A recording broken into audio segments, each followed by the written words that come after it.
Hamas और Israel के बीच हुए समझौते के तहत दूसरे दिन भी बंधकों और कैदियों की अदला बदली की गई। इस दौरान फिलिस्तीन में जश्न का माहौल बना हुआ है, लेकिन इजराइल में कोई जश्न नहीं है। 50 दिनों से बिछड़े अपनों से मिलकर लोग भावुक हो जा रहे हैं और कह रहे हैं कि वो तब तक जश्न नहीं मनाएंगे जब तक इजराइल का आखिरी बंधक वापस नहीं लौट आता। और शायद यही सोच समूचे इजराइल को एक परिवार के रूप में बांधे हुए है।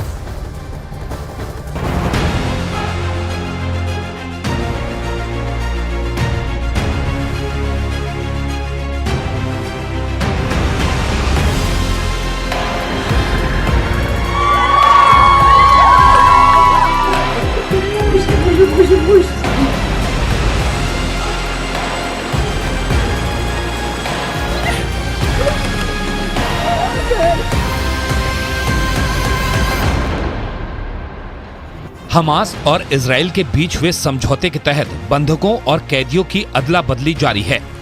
शनिवार के बाद रविवार को भी हमास और इजराइल ने बंधकों और कैदियों की अदला बदली की। हमास ने अब तक कुल 44 बंधकों को रिहा किया है। बदले में इजराइल ने 2 दिनों में कुल 78 फिलिस्तीनी कैदियों को आजाद किया है।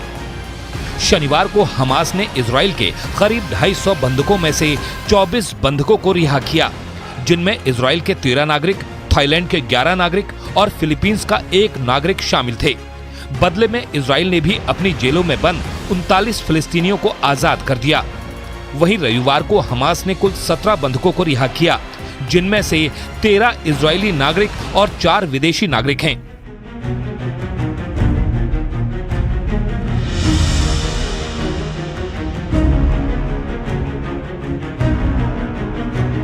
इजराइल के इन 13 चेहरों पर पिछले 50 दिनों से मौत की परछाई नाच रही थी, लेकिन अपनों से मिलने के बाद इनके चेहरे पर फिर खुशी लौट आई है। 50 दिनों बाद हमास की कैद से ये नन्ही बच्ची लौटी तो इसके दादा ने उसे अपने सीने से लगा लिया। वहीं एक और बच्ची को उसके पिता ने गले से लगा लिया। रविवार को हमास के लड़ाकों ने इजराइल के 13 बंधकों और 4 थाई बंधकों को रेड क्रॉस सोसाइटी के हवाले किया।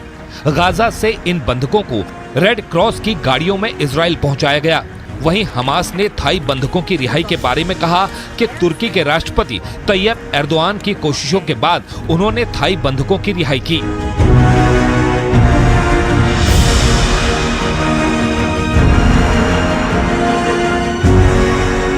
इजराइल में लौट रहे बंधकों से मिलकर उनके परिजन खुश तो हैं, लेकिन जश्न नहीं मना पा रहे।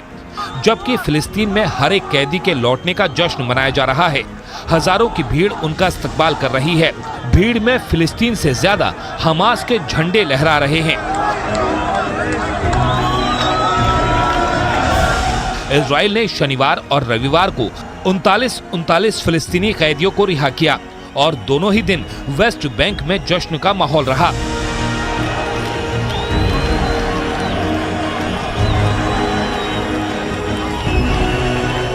इजराइल की जेल से रिहा हुए 39 कैदियों में पहली कैदी 24 साल की एक लड़की थी, जिसे वापस पाकर उसके माता पिता की आंखें नम हो गईं।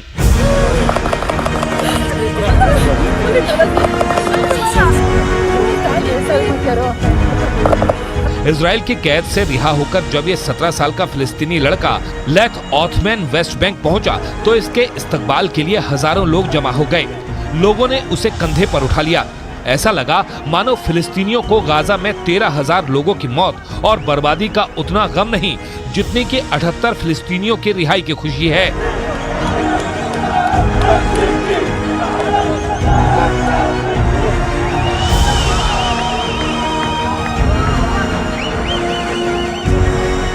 इस दौरान लेथ ऑथमैन ने इजराइल की जेल के हालात बयां किए और अपना अनुभव साझा किया।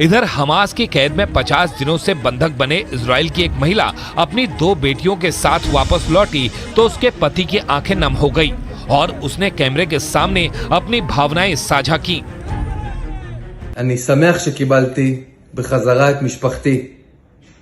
מותר לשמוח ומותר להזיל דמעה. זה דבר אנושי. אבל אני לא חוגג, אני לא אחגוג, עד אשר לא יחזור אחרון החטופים.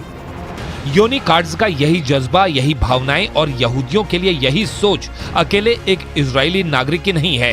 ये समूचे इजराइल का संस्कार है जो उन्हें एकजुट रखती है